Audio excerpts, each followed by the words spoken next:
Baik, kalau kemarin kita bahas tentang haid itu adalah kodrat ya. Haid itu adalah kodrat.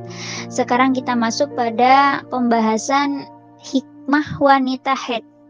Jadi haid itu juga ada hikmahnya. Haid ada hikmahnya. Sebagaimana dalam Al-Quran surah Al-Baqarah ayat 222 ya. Allah menjelaskan kepada baginda Nabi bahwa darah haid itu merupakan sebuah penyakit, sehingga keluarnya darah haid akan menjadikan hikmah tersendiri bagi wanita, yakni berfungsi sebagai kesehatan secara medis. Artinya, jika darah itu tidak keluar ya atau tidak lancar, seperti yang misal dialami oleh teman-teman sekalian, kadang haidnya nggak lancar, kadang telat, kadang nggak datang sampai bertahun-tahun gitu. Nah itu ternyata kan nyatanya itu berdampak negatif ya. Ada dampak bahaya bagi kesehatan tubuh wanita gitu. Nah dalam hal ini juga menurut Sayyid Abdurrahman Asgaf ya, salah satu hikmah haid itu adalah sebagai media untuk melatih kesabaran bagi wanita. Nah ini yang sering-sering banget ini terjadi kepada kita, baik itu haid yang terjadi pada anak usia remaja atau ABG, dewasa dan lain sebagainya. Biasanya ketika mengalami haid atau menjelang haid ya, itu kita merasa berada di posisi PMS. Kita merasakan PMS gitu. Ya, di masa-masa itulah kita mudah sensitif, perasaan kita mudah sensitif, mudah tersinggung, mudah marah. Pokoknya nggak bisa disalahin dikit lah, disalahin dikit langsung bad mood, langsung nggak enak rasa gitu.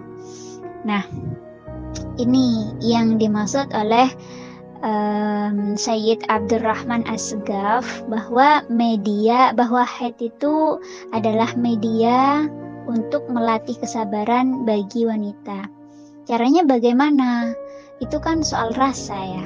Itu kan soal rasa, soal perasaan gitu, bad mood dan lain sebagainya, mudah marah, sensitif, itu kan soal perasaan. Lantas bagaimana caranya untuk kita mengatasi hal itu, untuk kita benar-benar bisa menjadikan haid ini sebagai media kesabaran kita, media melatih kesabaran kita. Bagaimana caranya? Oke, yang pertama di sini ini tips dari saya pribadi ya, tips yang pertama agar kita tidak mudah mengalami sensitif dan tidak mudah marah dan lain sebagainya di saat PMS, karena itu memang waktu-waktu rawan untuk kita. Yang pertama, kita harus menyadari bahwa kita memang betul-betul berada di posisi yang rawan untuk marah, rawan untuk sensitif, tersinggung dan lain sebagainya. Kita harus betul-betul menyadari bahwa kita ada di posisi itu. Nah, sebagaimana yang kita tahu bahwa orang haid itu kan ibadahnya lebih terbatas ya. Ibadahnya lebih terbatas, tidak seperti pada saat kita suci. Kalau kita suci, kita bisa ibadah full-fullan. Artinya kita bisa ibadah semaksimal mungkin.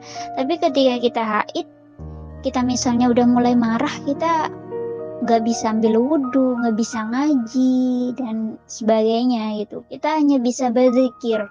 Maka kita gunakan zikir itu. Nah, yang kita tahu ketika kita dalam keadaan haid, karena kita ibadahnya itu pasti lebih terbatas, otomatis di saat itu kita harus menyadari bahwa setan itu mudah mendekati kita, mudah membisikkan kata-kata, godaan dan lain sebagainya kepada kita, sehingga kita mudah terpengaruh gitu. Kalau kita nggak menyadari, kita lupa kalau itu tuh benar-benar bisikan setan gitu. Kita dibisikin untuk cepat marah, cepat tersinggung dan lain sebagainya.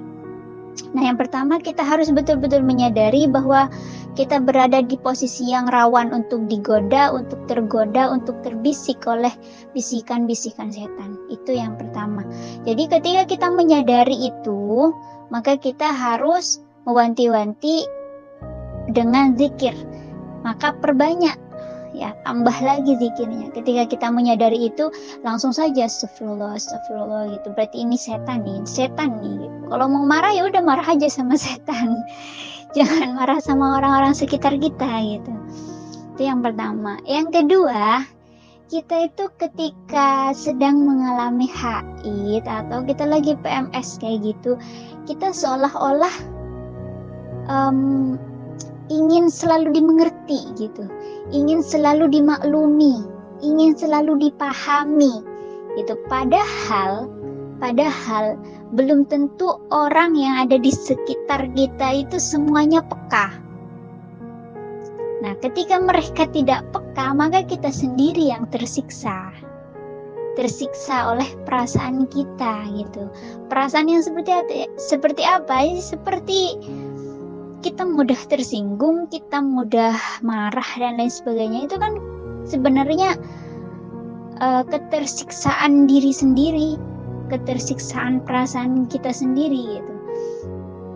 Maka kita sebenarnya di saat posisi seperti apapun, kita jangan menuntut orang sekitar kita untuk selalu memaklumi posisi kita, memaklumi kondisi kita. Kita harus meminimalisir perasaan itu, keinginan itu. Karena sebenarnya menuntut atau menginginkan dimaklumi, dimengerti yang terlalu berlebihan itu sebenarnya adalah hawa nafsu kita. Maka kita harus menyadari bagaimana caranya agar hawa nafsu yang menuntut untuk dipahami dan lain sebagainya, untuk selalu dipahami kondisinya, itu terfilter gitu. Bagaimana caranya agar hawa nafsu yang seperti itu bisa kita perangi? Maka kita harus tetap bisa menjaga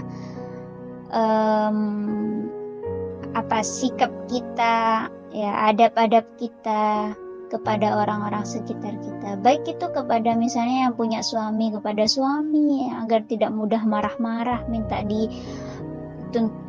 menuntut untuk dipahami, dimengerti, ya kalau suaminya peka. Kalau nggak peka kan akhirnya jadi nggak baik juga gitu ya.